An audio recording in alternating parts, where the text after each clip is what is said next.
السلام عليكم ورحمة الله وبركاته. الحمد لله وحده والصلاة والسلام على من لا نبي بعده. الحمد لله رب العالمين والصلاة والسلام على سيد الأنبياء وأشرف المرسلين وعلى آله وأصحابه ومن تبعهم بإحسان إلى يوم الدين.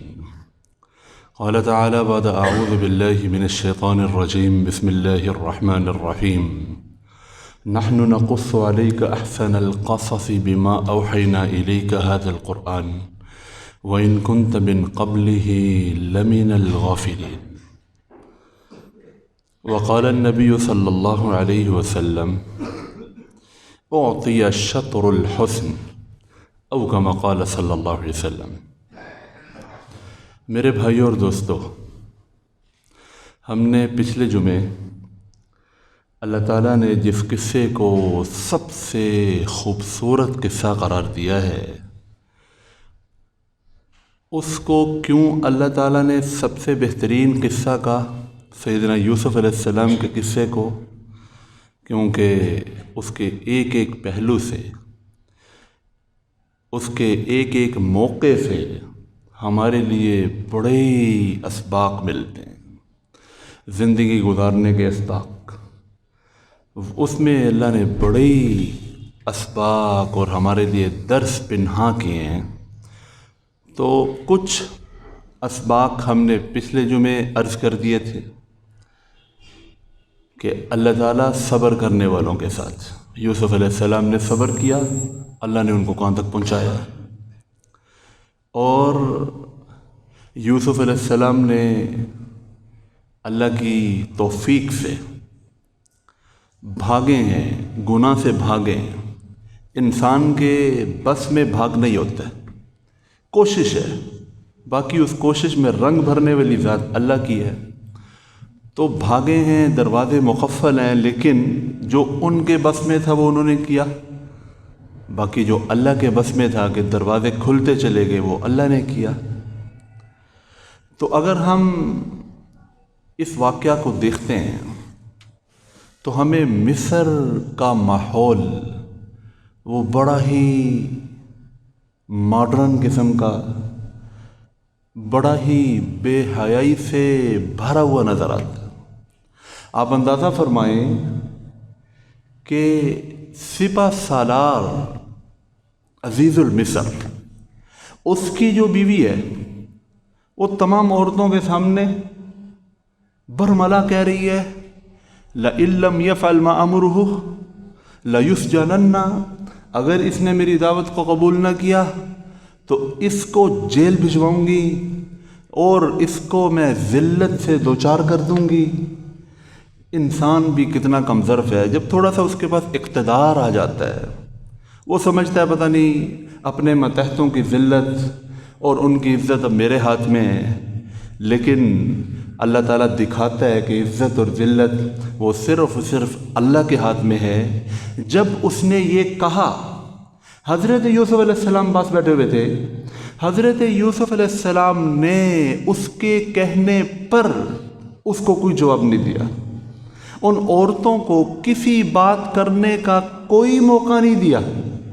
یعنی ہمیں یہ سمجھایا کہ اگر کوئی ایسی صورتحال ہو تو حد الامکان اپنا دامن بچاؤ. ایسی صورتحال پیش آ جائے تو تم خاموشی اختیار کرو. ایسی صورتحال پیش آ جائے جس طرح میں اللہ کی طرف متوجہ ہوا ہوں، تم بھی اللہ کی طرف متوجہ ہو. رب السجن احب الیہ، عورتوں کو کوئی موقع نہیں دیا. ان کو گویا زمان حال سے یہ پیغام دیا کہ میں تو تم سے بات کرنے کا بھی روادار نہیں ہوں. تمہاری دھمکیوں سے میں نے کیا ڈرنا، اور تم جو مجھے ذلیل کرنے کی باتیں کر رہی ہو اس کا مجھ پہ کیا اثر، میں تو تم سے بات کرنے کا بھی روادار نہیں ہوں.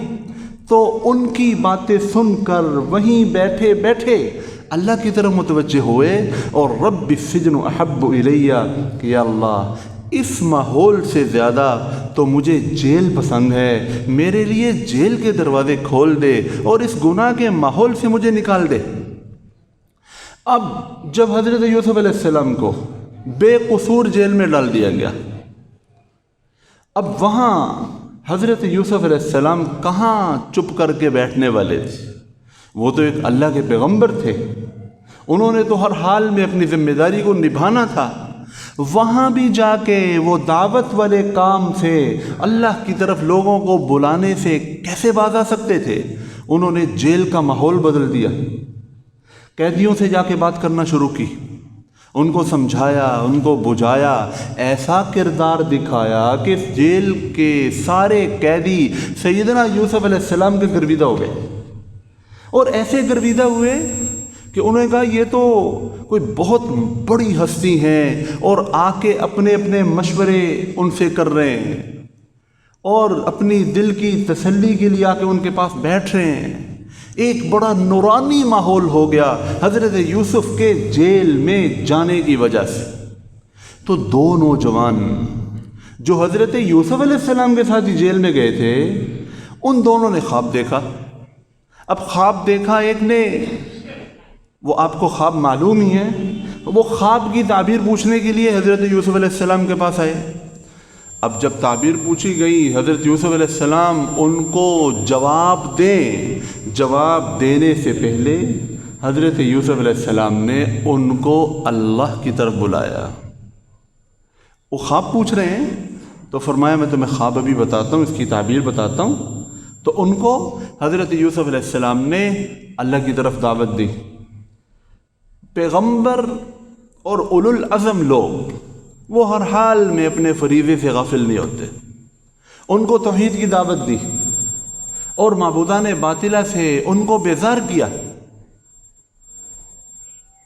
معبودان باطلہ سے ان کو بیزار کیا، ان کو سمجھایا کہ ایک اللہ ہی ہے جو سب کچھ کرتا ہے۔ اس کے بعد ان کو خواب کی تعبیر بتائی، اپنی ذمہ داری کا بتایا کہ ہر حال میں جو بڑے لوگ ہوتے ہیں ان کے پیش نظر ان کی ذمہ داری ہوتی ہے۔ ایک بڑا عجیب قصہ، حضرت یوسف علیہ السلام، حضرت یوسف علیہ السلام کے ہم نامی مولانا یوسف صاحب رحمۃ اللہ علیہ، جو تبلیغی جماعت کے امیر ثانی تھے، مولانا الیاس صاحب رحمۃ اللہ علیہ کے فرزند ارجمند، وہ ایک دفعہ گاڑی میں سفر فرما رہے تھے۔ ان کے ساتھ ایک ہندو آ کے بیٹھ گیا ساتھ والی سیٹ پہ۔ تھوڑی سی گاڑی چلی، حضرت کو تو پتہ تھا یہ ہندو ہے۔ وہ ہندو کہنے لگا کہ آپ کہاں جا رہے ہیں؟ مولانا یوسف صاحب رحمۃ اللہ نے فرمایا کہ بھائی مجھے نہیں پتا میں کہاں جا رہا ہوں۔ اس نے بڑے تعجب سے کہا عجیب بات ہے کہ تم سفر کر رہے ہو اور تمہیں منزل کا نہیں پتا۔ حضرت یوسف رحمۃ اللہ علیہ نے فرمایا کہ بھائی دنیاوی منزلوں کا کیا، اصل منزل تو آخرت کی منزل ہے، بندے کو اس کا پتہ ہونا چاہیے۔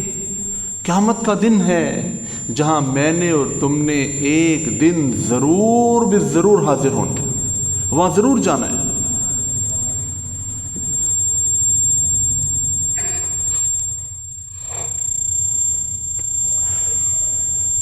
پھر وہ کہنے لگا، خاموش ہو کے بیٹھ گیا، یعنی اس کو یہاں پیغام دیا کہ اصل تو مرنے کے بعد دوبارہ جو اٹھائے جانی ہے وہ منزل ہے۔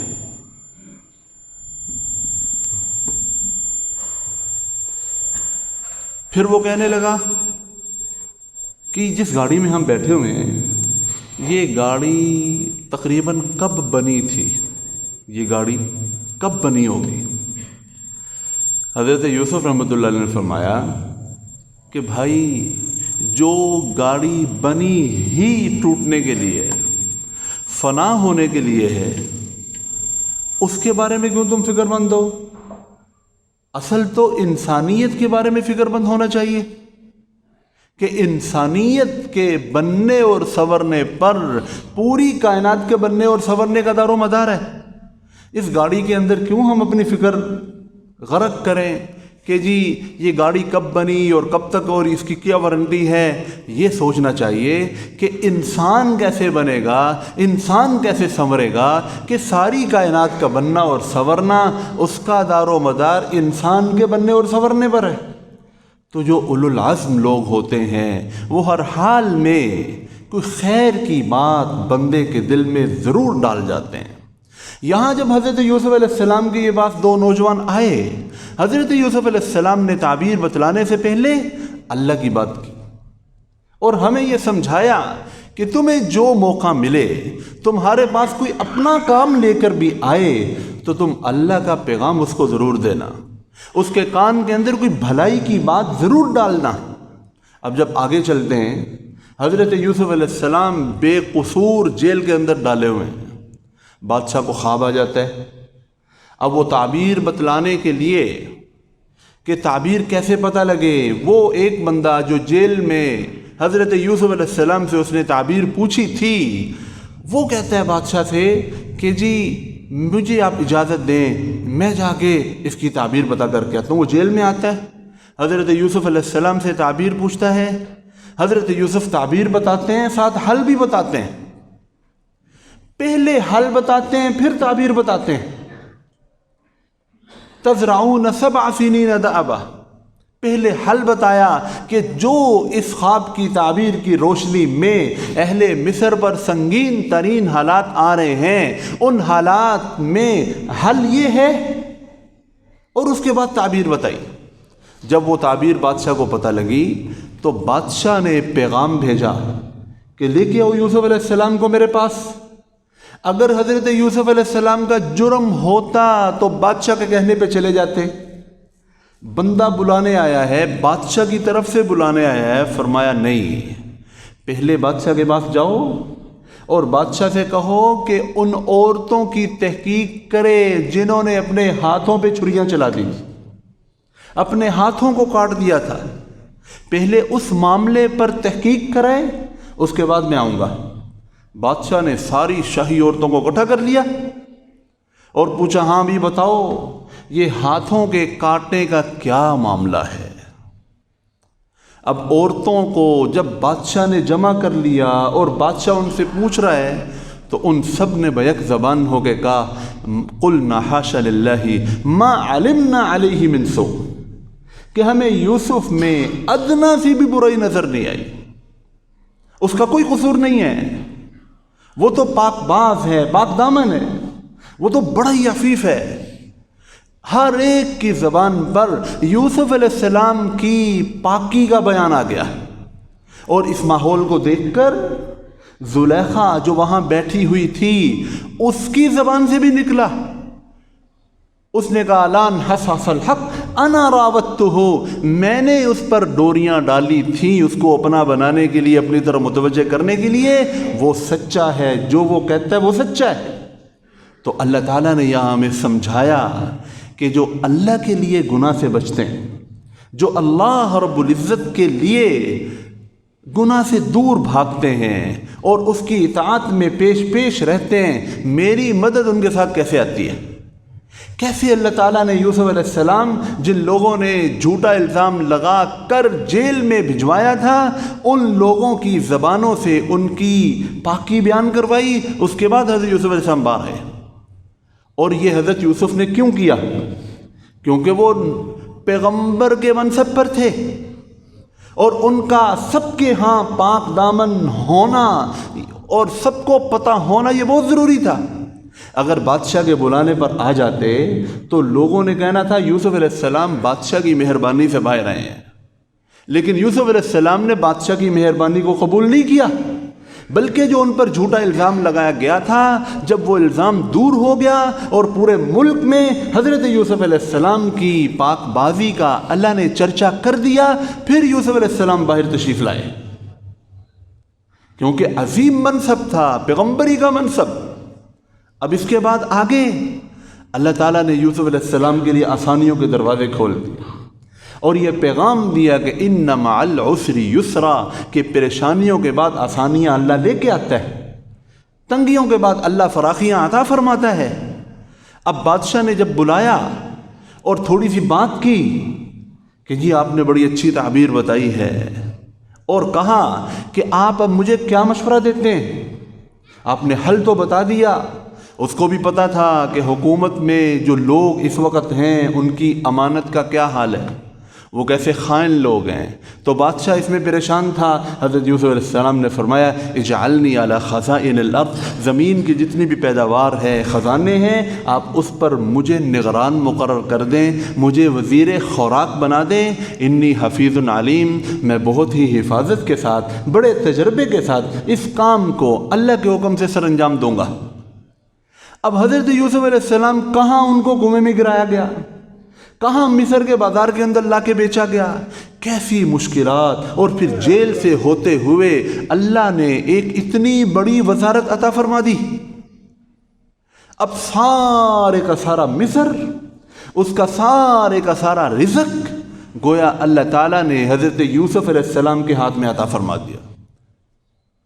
ہر ایک کو جو رزق جا رہا ہے وہ ان کی نگرانی میں، ان کے ہاتھوں سے ہو کے جا رہا ہے، دے اللہ رہا ہے، لیکن نگران اللہ نے اپنے اس نیک بندے کو بنا دیا۔ تو بتایا کہ تنگیوں کے بعد اللہ فراخیاں لے کے آتا ہے، ہمیشہ تنگی نہیں ہوتی۔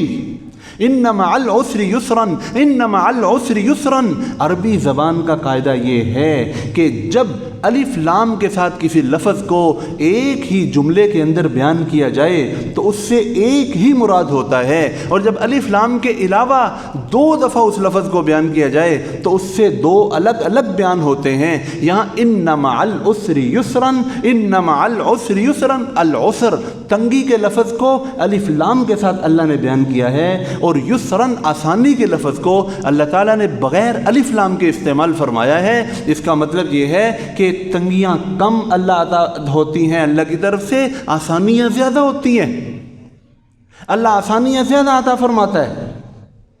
اور تنگی کے بعد اور فراخی بعد تنگی آتی ہے، اس کے بعد پھر اللہ تعالیٰ فراخی عطا فرما دیتے ہیں۔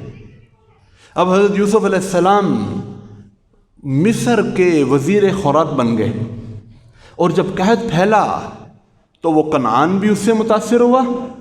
حضرت یوسف علیہ السلام کا جو آبائی علاقہ تھا جہاں حضرت یعقوب علیہ السلام رہ رہے تھے، اب وہ لوگ بھی خوراک لینے کے لیے آئے۔ یوسف علیہ السلام نے پہچان لیا، لیکن کوئی تانا نہیں دیا۔ بھائیوں کو کیا پتا کہ ہم جس سے خوراک کی بھیک مانگنے جا رہے ہیں وہ ہمارا بھائی ہے۔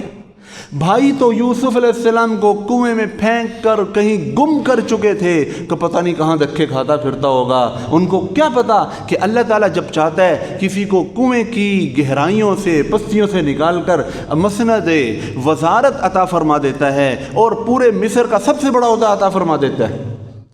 تو بھائی آئے، یوسف علیہ السلام نے ان کو پہچان لیا، کچھ نہیں کہا، کچھ نہیں کہا، بس یہ کہا کہ اپنے بھائی کو لے کے آنا۔ ان کے وہم و گمان میں بھی نہیں تھا کہ یوسف ہو سکتا ہے۔ یوسف علیہ السلام نے کہا اب جب تم آؤ تو اپنے بھائی کو بھی ساتھ لے کے آنا۔ یوسف علیہ السلام کا انجام ان کے دماغ سے اتنا دور جا چکا تھا، اور وہ پتہ نہیں کہاں ہوگا، کس علاقے میں ہوگا، کس کی خدمت کر رہا ہوگا، کہ ان کے وہم و گمان میں بھی نہیں آیا کہ یوسف ہو سکتا ہے، کہ یہ ہمارے بھائی کا کیوں پوچھ رہا ہے کہ اپنے بھائی کو لے کے آنا۔ تو خیر حضرت یوسف علیہ السلام نے یہ پیغام دیا کہ جب تمہیں اقتدار مل جائے، جو کریم آدمی ہوتا ہے، جو شریف آدمی ہوتا ہے، وہ بدلے نہیں لیا کرتا، وہ بدلے نہیں لیتا۔ اب آپ اللہ تعالیٰ کی قدرت کا اندازہ لگائیں کہ اللہ جو چاہتا ہے وہی کرتا ہے۔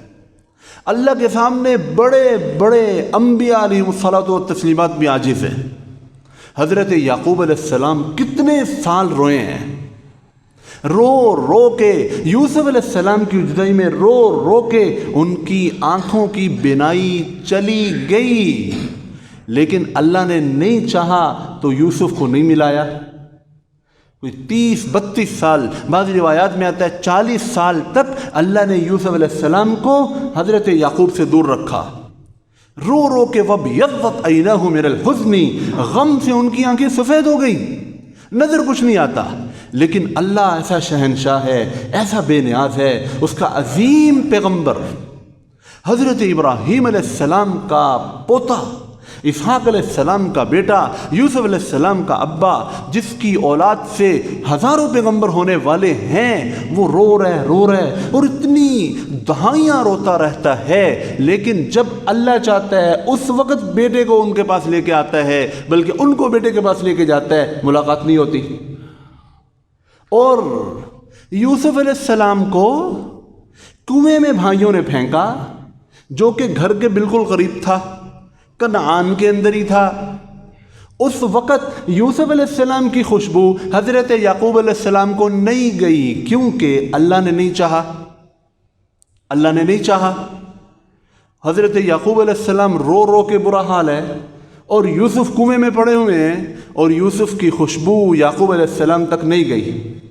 لیکن جب 40 سال بعد حضرت یوسف علیہ السلام اپنے بھائیوں کو اپنی قمیض دیتے ہیں اور کہتے ہیں کہ جاؤ جا کے میرے ابو کی آنکھوں پہ رکھنا، ان کی بینائی لوٹ آئے گی، اور بھائی مصر سے چلنے لگتے ہیں، تو یعقوب علیہ السلام کہتے ہیں انی لاجد ریح یوسف، مجھے یوسف کی خوشبو آ رہی ہے۔ کنویں میں قریب گرے ہوئے پڑے ہیں، خوشبو نہیں آئی، اور مصر سے چلے ہیں، خود نہیں چلے، قمیض لے کے بھائی چلے ہیں تو خوشبو پہنچ گئی۔ جب اللہ چاہتا ہے اس وقت کسی کو علم ہوتا ہے، جب اللہ کوئی محسوس کرواتا ہے تو محسوس ہوتا ہے۔ اور جو بھائی یوسف علیہ السلام کی قمیض کو جھوٹ موٹ کا خون لگا کر اپنے ابو کے پاس گئے تھے اور جا کے کہا تھا یوسف کو بھیڑیا کھا گیا، اور جا کے اپنے باپ کو غم میں مبتلا کیا، اتنا مبتلا کیا کہ وہ نابینا ہو گئے، رو کے نابینا ہو گئے، انہی بھائیوں کے ہاتھوں 40 سال بعد یوسف علیہ السلام اپنی قمیض بھیج رہے ہیں کہ جاؤ جا کے ابو کی آنکھوں پہ رکھو، ان کی بھی نہیں لوٹ آئے گی۔ اللہ رب العزت جو چاہتا ہے وہ کرتا ہے۔ وہی بھائی قمیض لے کے گئے ہیں، اس قمیض کو دیکھ کر یعقوب علیہ السلام رو کے نبینا ہو گئے، اور پھر 40 سال بعد انہی بھائیوں کے ہاتھوں یوسف خود قمیض بھیجتے ہیں، اپنی قمیض بھیجتے ہیں کہ جاؤ جا کے والد صاحب کی آنکھوں پہ لگاؤ، ان کی بینائی لوٹ آئے گی۔ تو اس قصے میں ہمارے لیے بہت سے سبق اللہ پاک نے چھپائے ہوئے ہیں۔ اب جب حضرت یعقوب علیہ السلام کے قصہ آپ کو پتہ ہی ہے، جب بھائی دوبارہ حضرت یوسف علیہ السلام کے پاس جاتے ہیں اور پہچان لیتے ہیں کہ یہی یوسف ہے، اِنَّكَ لَأَنْتَ یوسف،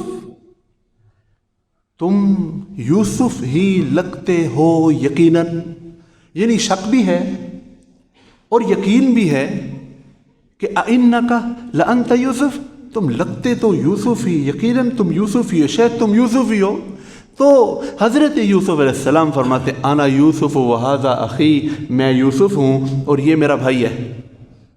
اور بھائیوں کو اس وقت شرمندگی ہوتی ہے اور کہتے ہیں لقد آثرک اللہ علینا وان کنا لخاطئین، اللہ نے تمہاری مدد کی، تمہیں ہمارے اوپر ترجیح دی، اتنا بڑا مقام عطا فرمایا، اور یقیناً ہم ہی غلطی پر تھے۔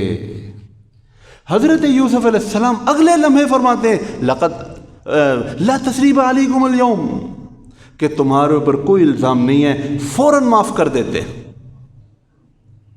یہ سمجھایا کہ معاف فوراً کر دینا یہ پیغمبری شیوا ہے، معاف کر دینے والوں کو اللہ معاف کرتا ہے، رحم کرنے والوں پر اللہ رحم فرماتا ہے، فوراً معاف فرما دیا۔ اور یہ نہیں فرمایا،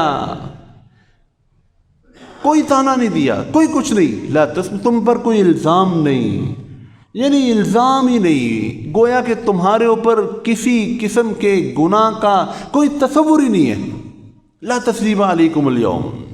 اور جب ہمارے نبی صلی اللہ علیہ وسلم فتح مکہ کے موقع پر مکہ میں تشریف لائے اور خانہ کعبہ میں آپ صلی اللہ علیہ وسلم نے نوافل ادا فرمائے، نماز پڑھ کے آپ باہر تشریف لائے، خانہ کعبہ کے دروازوں کی چوکھٹ کو یوں پکڑ کر حضور صلی اللہ علیہ وسلم کھڑے ہوئے، تو سارے اہل مکہ نظریں جھکا کے کھڑے ہوئے تھے اور انتظار کر رہے تھے کہ اب محمد صلی اللہ علیہ وسلم ہمارے قتل کا حکم جاری کریں گے۔ ہم نے آج سے 13 سال پہلے، آج سے ہم نے ان کو 8 سال پہلے کیسے مکہ سے مجبور کر کے نکالا تھا، کیسے ظلم و ستم کا نشانہ بنایا تھا، کیسے ان کی قتل کی سازش کی تھی، وہ سارے سوچ رہے ہیں۔ حضور صلی اللہ علیہ وسلم کی زبان مبارک سے وہی الفاظ نکلتے ہیں کہ میں آج تمہیں وہی کہوں گا جو میرے بھائی یوسف نے اپنے بھائیوں سے کہا تھا، لا تثریب علیکم اليوم، تم پر آج کوئی الزام نہیں ہے۔ ان سب کو حضور صلی اللہ علیہ وسلم نے معاف فرما دیا۔ اور پھر حضرت یوسف علیہ السلام کے اخلاق کا آپ مشاہدہ کریں۔ جب حضرت یعقوب علیہ السلام کو مصر کے اندر بلا لیا اور جو خواب دیکھا تھا کہ 11 ستارے، چاند اور سورج سجدہ کر رہے ہیں، وہ 11 بھائیوں نے سجدہ تعظیم کیا، سیدنا یعقوب اور ان کی اہلیہ نے وہ بھی سجدہ تعظیم بجا لائے۔ پہلی شریعت میں اس کی اجازت تھی سجدہ تعظیم کرنے کی۔ تو حضرت یوسف علیہ السلام نے باتوں باتوں میں اپنے والد صاحب سے کہا، من بعد ان نزغ الشیطان بینی و بین اخوتی، کہ شیطان نے میرے اور میرے بھائیوں میں دوریاں ڈالی، میرے بھائی ایسے نہیں تھے۔ تانا نہیں دیا کہ تم تو ایسے تھے، تم نے تو سازشیں کی، تم نے میرے ساتھ، بھائیوں نے کیا کیا ظلم کیے تھے، کس طرح چھوٹے سے بچے کو مار مار کے کنویں میں پھینکا تھا۔ لیکن جب موقع ملا، اقتدار ملا، سب کچھ کر سکتے ہیں، تو بھائیوں کو کوئی تانا نہیں دیا۔ کیا زبردست اخلاق ہے۔ فرمایا شیطان نے ان کو ورغلایا، شیطان کا یا بھائیوں کو کچھ نہیں کہا۔ اخلاق سکھائے، اخلاق یہ ہوتے ہیں۔ تو میرے بھائی اور دوستو، سورہ یوسف ہمیں سکھاتی ہے کہ پریشان نہیں ہونا، تنگیوں کے بعد اللہ راستے نکالتے ہیں۔ تمہارا کام کوشش کرنا ہے، اللہ تعالیٰ تمہیں کامیاب فرمائے گا۔ تمہارا کام اللہ سے لو لگانا ہے، اللہ خود ہی تمہارے لیے راستے نکالے گا۔ تمہارا کام اچھے اخلاق اپنانا ہے، پیغمبرانہ اخلاق اپنانا ہے، اللہ خود ہی دوسروں کو تمہارے سامنے لا کے جھکائے گا۔ تمہارا کام حسد کے مقابلے میں حسد پہ نہیں اترنا، حسد کے مقابلے میں اللہ کی طرف متوجہ ہونا ہے، اللہ حاسدین کو خود تمہارے قدموں میں لے کے آئے گا۔ سورہ یوسف ہمیں پیغام دیتی ہے کہ اللہ تقوی والوں کے ساتھ ہے، اللہ اچھی صفات والوں کے ساتھ ہے، اللہ پاک بازوں کے ساتھ ہے، اللہ تعالیٰ کی مدد ان لوگوں کے ساتھ ہے جو اللہ کو سامنے رکھ کے چلتے ہیں۔ تو اس لیے ہم سب اس صورت سے حاصل ہونے والے اسباق ہم ان کو اپنی نظر میں رکھیں اور ان کے مطابق چلنے کی کوشش کریں۔ اللہ تعالیٰ مجھے بھی آپ کو بھی ایسی عظیم صفات سے مالا مال فرمائے اور ہمیں بھی کمال درجے کی پاک بازی، کمال درجے کی طہارت اور کمال درجے کا تقوی عطا فرمائے۔ وآخر دعوانا الحمدللہ رب العالمین۔